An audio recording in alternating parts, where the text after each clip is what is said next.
They broke your heart. But what if the real betrayal wasn't what they did, but what you unknowingly gave away?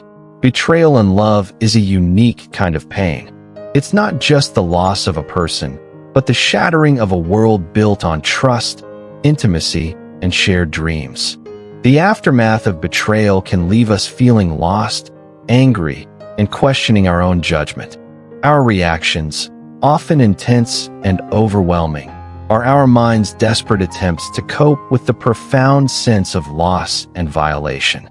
From fiery anger to icy silence, from seeking immediate replacement to a hollow forgiveness, these responses are more than just emotional outbursts. They are windows into our deepest attachments, our most vulnerable expectations, and the very things we've entrusted to another. This script delves into 5 common reactions to betrayal, tracing them back to their roots in our own minds, and revealing how understanding what we've truly given away can be the first step towards genuine healing and reclaiming our inner peace.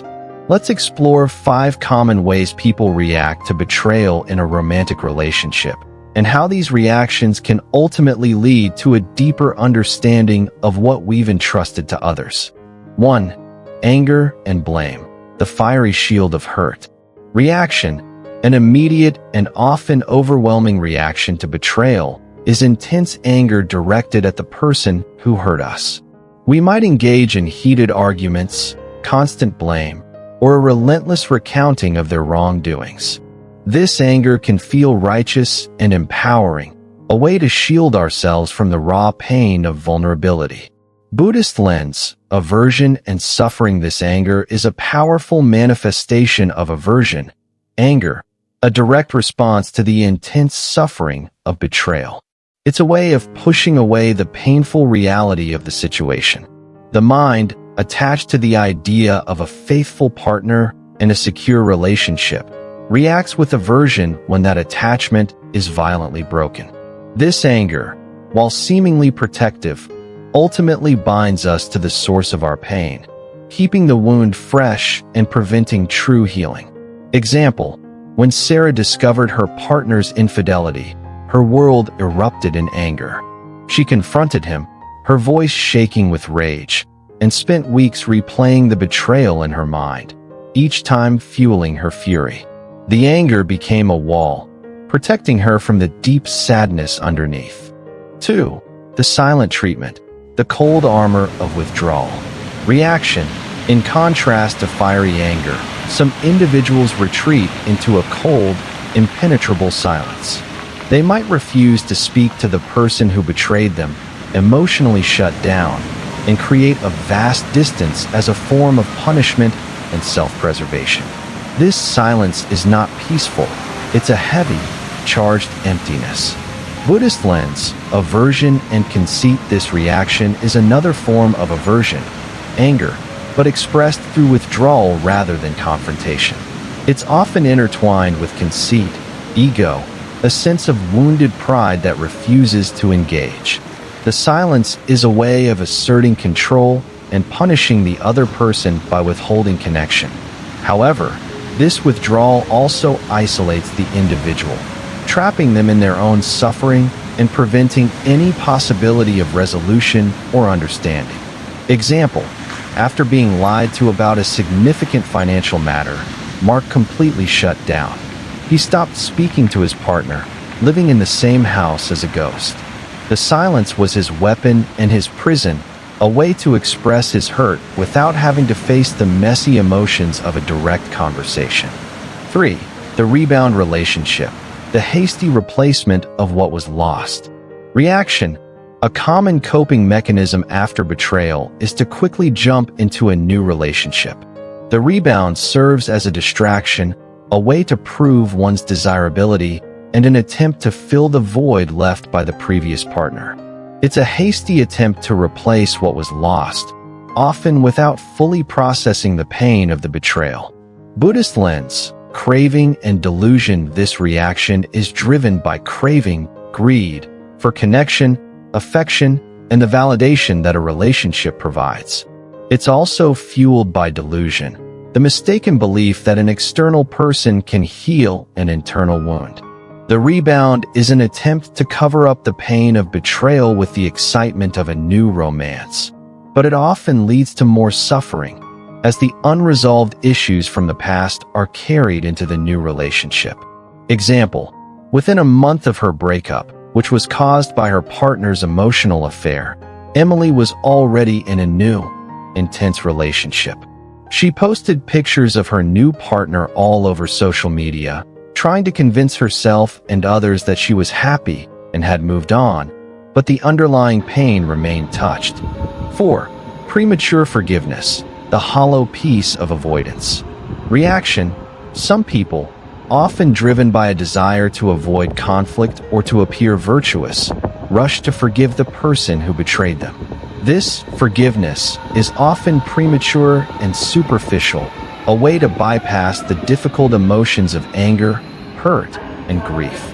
It's a hollow piece that doesn't truly heal the wound. Buddhist lens, attachment to views and ignorance. This reaction can be a form of attachment to views, specifically the view that good people forgive quickly.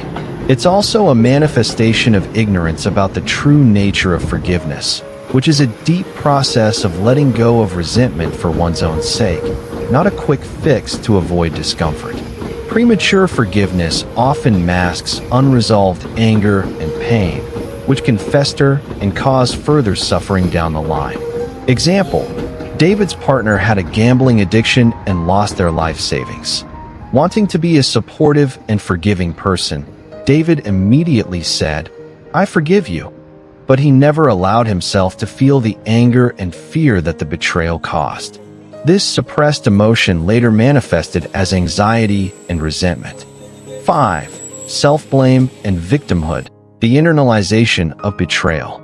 Reaction: a particularly insidious reaction is to turn the blame inward, believing that the betrayal was somehow one's own fault. This can lead to a deep sense of shame, unworthiness, and a victim mentality, where the individual feels powerless and defined by the betrayal. Buddhist lens, conceit and wrong view. This reaction is a distorted form of conceit, ego, where the self is seen as the center of everything, even the cause of another's wrongdoing. It's also a manifestation of wrong view, the mistaken belief that one is inherently flawed or deserving of such pain. This internalization of blame is a heavy burden, preventing the individual from seeing the situation clearly and moving forward with self-compassion. Example: when her fiancé called off their wedding, Maria became convinced it was because she wasn't pretty enough, smart enough, or interesting enough.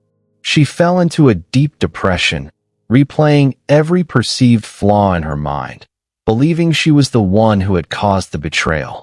Bridge to wisdom. These 5 reactions, in their own painful ways, all point to a deeper truth. The agony of betrayal is not just about the act itself, but about what we had unknowingly entrusted to the other person. We don't just give our time and affection. We often give away the keys to our happiness, our sense of self-worth, and our very definition of a meaningful life. When the person we trust with these precious things proves unworthy, the loss feels catastrophic. But what if this painful realization is also an invitation? An invitation to reclaim what we've given away, to find our center of gravity within ourselves, and to build a foundation of inner peace that no one can ever take from us. Ancient wisdom, particularly the Buddhist understanding of attachment and the nature of the self, offers a powerful guide on this journey of reclamation and healing. A Buddhist perspective: betrayal is a profound form of suffering because it strikes at the heart of our attachments. We are attached to the person, to the relationship, to the future we envisioned, and most importantly, to the sense of self that is reflected in their eyes. The path to healing from betrayal is not about forgetting or condoning the act, but about understanding the nature of our attachments and learning to find our true refuge within. The illusion of a separate self. Our sense of self is not a fixed, independent entity. It is a constantly changing process, a collection of the 5 aggregates: form, feeling, perception, mental formations, consciousness. When we are in a relationship, our sense of self becomes deeply intertwined with the other person. Their actions, their words, their very presence become part of our own identity. Betrayal shatters this intertwined self, leaving us feeling fragmented and lost. The healing process involves recognizing the impermanent and interdependent nature of the self, and learning to cultivate a sense of wholeness that is not dependent on another person. The 4 noble truths of betrayal. 1. The truth of suffering. The suffering is the intense pain, anger, grief, and confusion that follows betrayal. It's the shattering of trust and the loss of a shared reality. 2. The truth of the origin of suffering. The origin of this suffering is craving, attachment. Our attachment to the person, to the relationship, and to the sense of self that was built around them. It's the craving for permanence in an impermanent world. 3. The truth of the cessation of suffering.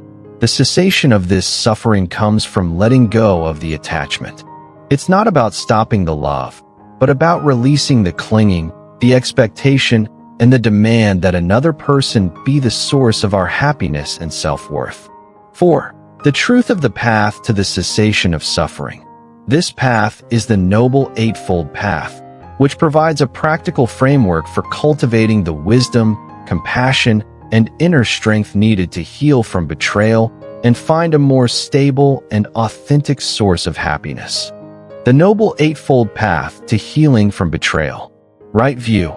Understanding the impermanent nature of all relationships and the role of attachment in creating suffering. Seeing that our true worth is not diminished by another's actions. Right intention. Cultivating intentions of letting go, of compassion for oneself and, eventually, for the other, and of non-harming, rather than intentions of revenge or self-pity. Right speech. Speaking truthfully about our pain without getting lost in blame or victimhood. Communicating our needs and boundaries with clarity and kindness. Right action. Acting in ways that promote our own healing and well-being, rather than engaging in destructive behaviors. Taking care of our physical and emotional health. Right livelihood. Ensuring that our way of life supports our healing process, avoiding situations or activities that might exacerbate our pain or lead to unskillful actions. Right effort. Making a conscious effort to let go of obsessive thoughts about the betrayal and to cultivate thoughts of loving kindness and forgiveness. Working to transform the pain into wisdom. Right mindfulness. Being fully present with the painful feelings and thoughts that arise, observing them without judgment. This allows us to see them as impermanent mental states, rather than as our ultimate reality. Right concentration. Developing a calm and stable mind through meditation, which can provide a refuge from the storm of emotions and allow for deeper insight and healing. Healing from betrayal is not about erasing the past, but about reclaiming the parts of yourself that you entrusted to another. It's a journey of bringing your power back home. 1. Allow yourself to grieve. Don't rush the healing process. Allow yourself to feel the full spectrum of emotions: anger, sadness, confusion, grief. These feelings are a natural part of the grieving process. 2. Take back your projections. Gently and honestly, examine what you entrusted to the other person. Was it your happiness? Your self-worth? Your sense of security? Acknowledge that these are your own precious qualities, and that you can learn to cultivate them within yourself. 3. Cultivate self-compassion. Treat yourself with the same kindness and understanding you would offer a dear friend who has been betrayed. You are not to blame for another's actions. You are worthy of love and respect, especially from yourself. 4. Set healthy boundaries. As you heal, it's important to establish clear and healthy boundaries to protect your emotional well-being. This might mean limiting contact with the person who betrayed you, or changing the nature of your relationship. 5. Find your own center. Engage in practices that help you connect with your own inner strength and wisdom, such as meditation, mindfulness, spending time in nature, or creative expression. Rediscover who you are, independent of any relationship. 6. Forgiveness as a gift to yourself.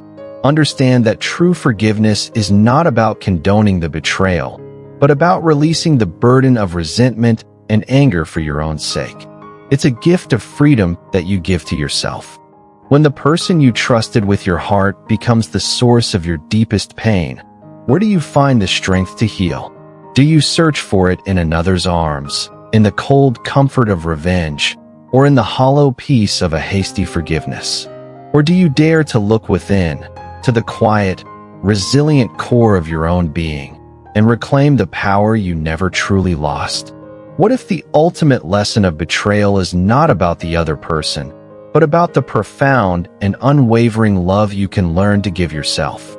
If this message speaks to the silent ache of a heart that has known betrayal, share it with someone who might be on the long and courageous journey of healing. Let's create a space where broken hearts can find the wisdom and compassion to become whole again. Namaste.